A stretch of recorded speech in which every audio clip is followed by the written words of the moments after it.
A Vida Vive Você. No programa de hoje, Mushishi, de Yuki Urushibara.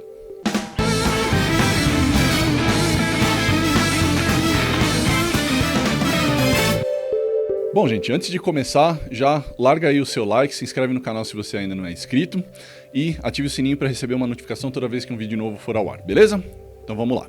Bom, gente, Mushishi é um mangá, começou a ser publicado a partir de 99, ganhou uma adaptação para anime em 2005, ambos aclamadíssimos por público e crítica, e é uma das coisas mais bonitas que estão sendo publicadas aqui no Brasil agora, pela editora New Pop.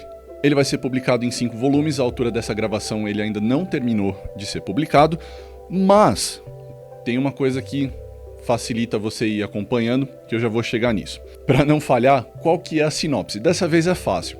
Mushishi acompanha o trabalho desse sujeito, o Ginko, que é o Mushishi do título. O que faz um Mushishi?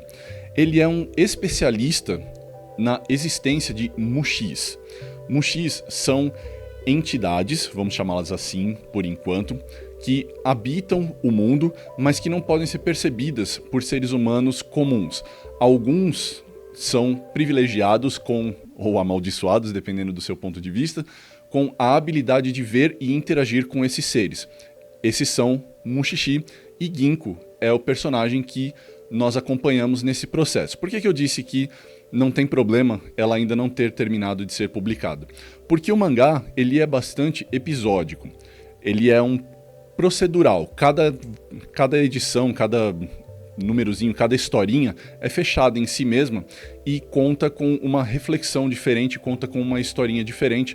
Não existe um arco maior de desenvolvimento do Ginko ou da relação com os Mushis. Então você pode literalmente não apenas pegar o volume 1, mas você pode pegar qualquer volume que esteja disponível e ler numa boa, porque cada uma das historinhas você vai conseguir curtir sem ficar preocupado com estar terminado ou não, com um arco maior ou não. Então por que a leitura de Mushishi ela é interessante? Primeiro que ele é um mangá belíssimo, tá, gente? A arte da Urushibara, a autora, ela tem aquele traço mais aproximado de um realismo dentro do que a estilística do mangá se propõe, mas ela não deixa de ter um traço bastante característico. E eu acho muito bacana porque quando você consegue absorver o estilo dela, ele se torna inconfundível. Você sabe que isso aqui é uma historinha de Mushishi, independente de que ponto que você pegue, você reconhece a arte dela muito fácil. Mas para além das características estéticas, que são todas muito bonitas, da aclamação do público que é generalizada, o que existe de interessante para a gente refletir sobre Mushishi? É uma história que aborda muito da influência do shintoísmo sobre a cultura japonesa. O shintoísmo, gente, é uma crença nativa das ilhas japonesas, cujo desenvolvimento precede inclusive a presença do budismo no Japão. Embora essas crenças elas convivam numa forma sincretista, tá? O shintoísmo e o budismo eles têm a sua função na sociedade japonesa, e sempre que eu costumo explicar esse tipo de coisa, eu lembro das palavras do meu antigo professor sobre isso, quando a gente tirava essa dúvida sobre ele. A gente falava, mas, sensei, como funciona essa relação dessas duas crenças? Ele explicava de forma divertida, claro, mas ele dizia assim, o shintoísmo serve para quando você está vivo, o budismo serve para quando você está morto. Então, assim, eles encontraram uma maneira de fazer com que essas duas crenças funcionassem, até porque o shintoísmo, ele é muito mais uma crença do que uma religião. O shintoísmo não possui uma autoridade central e ele não possui um conjunto de textos dogmáticos que sirvam para cristalizar a crença do shintoísmo. Algumas pessoas podem argumentar que existem, por exemplo, a figura do imperador do Japão é o chefe do shintoísmo no país. Só que isso é muito mais uma função simbólica e ela nem se aproxima tanto da função como, por exemplo, um rei da Inglaterra se relaciona com o anglicanismo. Ela é uma função que tem muito mais a ver com a manutenção da autoridade do imperador, porque, segundo conta a mitologia, a família imperial do Japão é descendente direta de Amaterasu, que é um kami de extrema importância. Ou seja, é menos sobre o exercício de um poder prático e mais sobre a justificativa para a linhagem. E sobre o texto, alguns podem argumentar que existem o Kojiki e o Nihon Shoki, mas esses textos, gente, que são do século VIII, eles não são textos que surgiram espontaneamente para falar sobre a crença do shintoísmo. Eles foram textos encomendados por uma elite do Japão do período para falar sobre o shintoísmo para as massas. Imagina que uma analogia talvez possível fosse com a Eneida de Virgílio. É um texto encomendado para falar sobre a maneira como a glória da cidade, a glória do Estado japonês se desenvolveu a partir do shintoísmo. Então é uma crença que tem muito mais a ver com a relação que o povo japonês tem com o seu país. Em particular, aqui nós estamos falando da natureza. O fundamento do shintoísmo, e nisso a gente já consegue perceber a sua relação com a história de Mushishi, é que tudo possui vida, tudo possui, para usar uma expressão ocidental que não é completamente adequada, tudo possui espírito, no sentido de que você consegue se relacionar com a natureza que te envolve. Então, na crença shintoísta, vulcões têm espírito, montanhas têm espírito, rios têm espírito, doenças são espíritos. Tudo que conecta o ser humano ao mundo e à natureza à sua volta possui vida. Em alguns textos de shintoísmo você vai ver algum número do tipo, existem 8 milhões de kami. O que são os kami? Kami são esses espíritos, são esses entes que existem no mundo e que nos conectam com uma outra realidade que não é presa ao mundo, que não é limitada ao mundo material. Alguns números falam, por exemplo, em 8 milhões de kami. Só que isso não é um número exato, não é um número canônico, por assim dizer.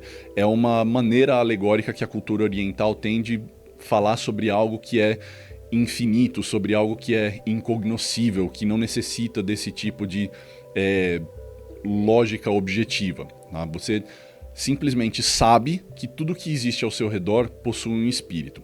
Como isso define a cultura japonesa? Nós estamos falando de um povo que vive num ambiente que é bastante austero, especialmente, lógico, antes do século XX, quando a tecnologia não permitia uma série de confortos que hoje existem lá. Todos vocês conhecem a geografia do Japão, mesmo que por cima, gente. Vocês sabem que é um arquipélago montanhoso com relativamente pouco espaço para cultivo de agricultura. É uma terra que vive sofrendo com tsunamis, furacões, terremotos. Ou seja, a natureza, ela é, de uma certa forma, hostil à presença da civilização humana naquele lugar. Só que a crença shintoísta interpreta isso de uma outra forma. Ela leva em consideração que a natureza, ela é amoral, no sentido de que ela não possui uma ética em relação aos seres humanos. Nós somos parte da natureza e muitas vezes é a nossa tentativa de controlar a natureza, de tentar moldá-la às nossas vontades, que normalmente implica em desastres, porque nós não temos esse poder. E isso também está diretamente relacionado à história de Mushishi, porque os Mushi, esses entes, alguns podem interpretar, por exemplo, como se fossem yokais, espíritos, só que são espíritos em uma escala minúscula. A palavra Mushi, traduzida literalmente, significa inseto. Então, Mushishi seria um mestre dos insetos, mas o kanji de Mushi, quando você pega uma interpretação do kanji chinês antigo, ele está falando de algo que é mais abstrato. Então, existe aqui um joguinho de palavras da autora para falar sobre algo que ela representa como se fossem insetos, micróbios, protozoários, mas de uma forma que é, na verdade, conceitualmente abstrata. Esses seres, eles representam a força incontrolável da natureza e a influência que ela exerce sobre os seres humanos. Os Mushi, eles se apossam de seres humanos e eles dão habilidades sobrenaturais para eles, mas essas habilidades normalmente são, do nosso ponto de vista, prejudiciais. Por que eu digo do nosso ponto de vista? Porque esses Mushishi podem ser entidades que são parasitárias, mas também simbióticas, e elas determinam muito mais da maneira como nós nos relacionamos com ela do que os efeitos deliberados que elas provocam sobre nós, porque sendo uma força da natureza, elas não têm uma espécie de vontade, assim, no sentido schopenhaueriano da palavra. Elas existem, elas agem, elas interagem com os seres humanos, e é a nossa existência, é a nossa moral, a maneira como nós nos relacionamos com a natureza, que determina uma bússola moral. Ou seja, o que a autora está dizendo para nós aqui é: a natureza existe, a nossa presença nela apresenta consequências. Essas consequências, a moralidade delas é determinada por nós e não por uma característica que é intrínseca desses mushi. E isso é shintoísmo puro. A filosofia shintoísta propõe isso. Por que o shintoísmo ele venera a natureza? Porque o shintoísmo entende que o ser humano ele é uma parte da natureza e, portanto, de alguma forma ele é submisso a ela. Você vê diversos altares, por exemplo, que existem espalhados pelo Japão, em locais que são considerados hostis ou inóspitos, porque ali existe o reconhecimento do povo do poder, da força da natureza e do lugar do ser humano dentro dessa natureza. Essa é a parte em que a gente fala sobre o shintoísmo. Mas, dentro de Mushishi, também existe um aspecto da história que é bastante interessante, que é o fato de que as pessoas que são possuídas, por assim dizer, pelos Mushi, elas não são pessoas que estavam vivendo as suas vidinhas tranquilamente e, de repente, isso acontece. A maior parte desses personagens tem algum tipo de trauma, angústia, tristeza, melancolia. São pessoas que possuem um aspecto psíquico que, de alguma forma, está minado ou prejudicado. E os Mushi aqui entram como se fossem uma alegoria para esses problemas. Então nós temos também, dentro do gibi, um aspecto psicológico. Alguns dos personagens que são apresentados durante a história são, por exemplo, uma menina que adquire o poder da telepatia, mas ela acaba exaurindo a sua irmã porque ela sente medo o tempo todo. Você tem um sujeito que se torna um workaholic e os Mushi dão a ele a habilidade de trabalhar 24 horas por dia, mas esse homem é um homem atormentado pela culpa de uma morte dentro da sua história. Você tem a história de uma mulher que se sente solitária e incapaz de se conectar com a sua comunidade, que tem a habilidade de produzir chuva, mas essa chuva alaga todos os lugares em que ela vive porque ela não consegue parar de chover, então ela não consegue parar no mesmo lugar o tempo todo. Então, os Mushi, esses poderes sobrenaturais que eles oferecem para as pessoas, eles podem ser interpretados de forma tanto prejudicial quanto benéfica, mas isso não se aplica, porque a benesse ou o prejuízo que esses poderes provocam tem a ver com a nossa percepção dessas pessoas e da situação em que elas vivem. Ou seja, a Urushibara está promovendo aqui uma psicologia da nossa relação com a natureza. E uma forma como isso pode ser interpretado é a maneira como o nosso ambiente influencia a nossa psique. E aí a gente nem precisa entrar em muitos detalhes ou pensadores específicos, porque existem linhagens inteiras de sociologia e psicologia que falam sobre a maneira como o ambiente interfere no desenvolvimento emocional, afetivo, intelectual, psíquico no geral de um ser humano. E muitas dessas condições são promovidas pela maneira como a nossa sociedade interage com a natureza. Então é uma maneira de transpor algo que existe num universo macroscópico para um universo microscópico de um indivíduo. Então, a nossa relação com a natureza, o que a Urushibara propõe em Mushishi, é que ela nos afeta. A maneira como nós interpretamos a natureza não nos afeta apenas como espécie, mas nos afeta também como indivíduos. E a psicologia de Mushishi fala sobre nós aceitarmos que essas falhas, que aquilo que a gente vê como limitações, na verdade são desafios de nós tentarmos nos encaixar como indivíduos dentro desse ambiente, mas sem abrir mão daquilo que nós realmente somos. É uma reflexão sobre como a natureza nos ajuda a entender quem nós somos no mundo, não apenas o que nós somos. Vocês podem dizer, bom, Rafael, mas então existem esses aspectos bastante distintos. Existe aqui um que é naturalista e macroscópico, você está falando de um que é psicológico e íntimo, e essas coisas se conectam? Sim, tudo sobre Mushishi fala sobre uma única proposta, a busca por equilíbrio. A busca desse equilíbrio, por exemplo, dentro do shintoísmo, não se reflete apenas no aspecto da busca da espécie humana pela harmonia com a natureza, mas também no fato de que essa natureza, como eu disse lá atrás, ela é amoral, ou seja, nós fazemos parte de algo cuja ética não importa para nós, nós não pertencemos a uma hierarquia superior dentro da natureza, nós somos parte disso. E essa busca por equilíbrio exige que nós entendamos isso, também no sentido de uma impermanência. Mushishi fala muito sobre o ciclo de vida e morte. Muitas histórias têm um tom melancólico porque elas não terminam com um efeito catártico. Elas terminam de forma coerente quando você para pensar que os Mushi, eles não têm uma consciência moral daquilo que eles fazem. E muitas vezes eles consomem os indivíduos que resistem à sua condição.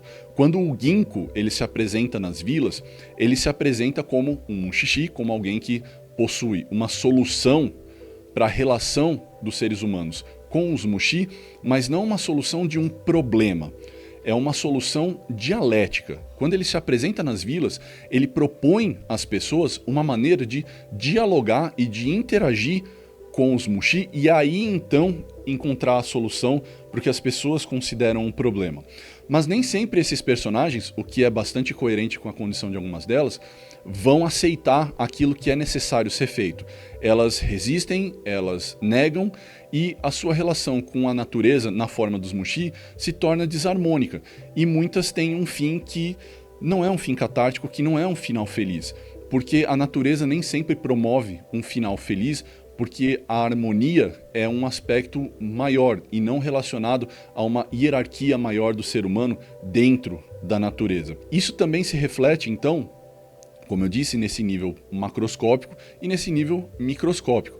E também até puxando uma coisa que eu comentei lá no início, da relação do shintoísmo com o budismo, essa questão da impermanência é algo que conecta essas duas formas de crença e mostra como, dentro dessa perspectiva cultural japonesa, isso faz bastante sentido, porque ela fala sobre coisas que são parte da realidade de um povo que vive em meio a uma natureza que é austera e, por vezes, hostil. Portanto, gente, Mushishi é uma obra maravilhosa para nós refletirmos sobre a relação do ser humano com a natureza, mas não apenas num sentido maior, mas num sentido íntimo, afetivo, sobre o seu lugar dentro da natureza. E é exatamente por isso que eu abri esse programa dizendo que a vida vive você, não por você, não em você, mas a vida vive você, quer você queira, quer não. O que você faz com isso? O Ginko tem algumas ideias para você.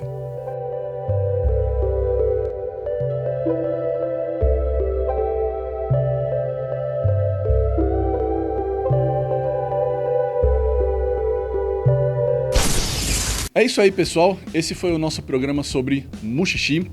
Não se esqueça, gente, de que a gente tem um programa de financiamento coletivo no Apoia-se, o apoia.se/Formiga Elétrica, onde você pode contribuir com o que você quiser ou puder para nós continuarmos aqui o nosso projeto. Tem uma série de benefícios com um grupo de WhatsApp, a gente tem sorteios, uma série de outras cositas. Então, se você gosta do nosso trabalho, considere nos ajudar. Procure a gente nas nossas redes sociais, onde a gente tem Facebook, Twitter, agora X, e Instagram, onde a gente é @formiga.elétrica. Vai ser um prazer nosso falar com você. É isso, até semana que vem. Tchau!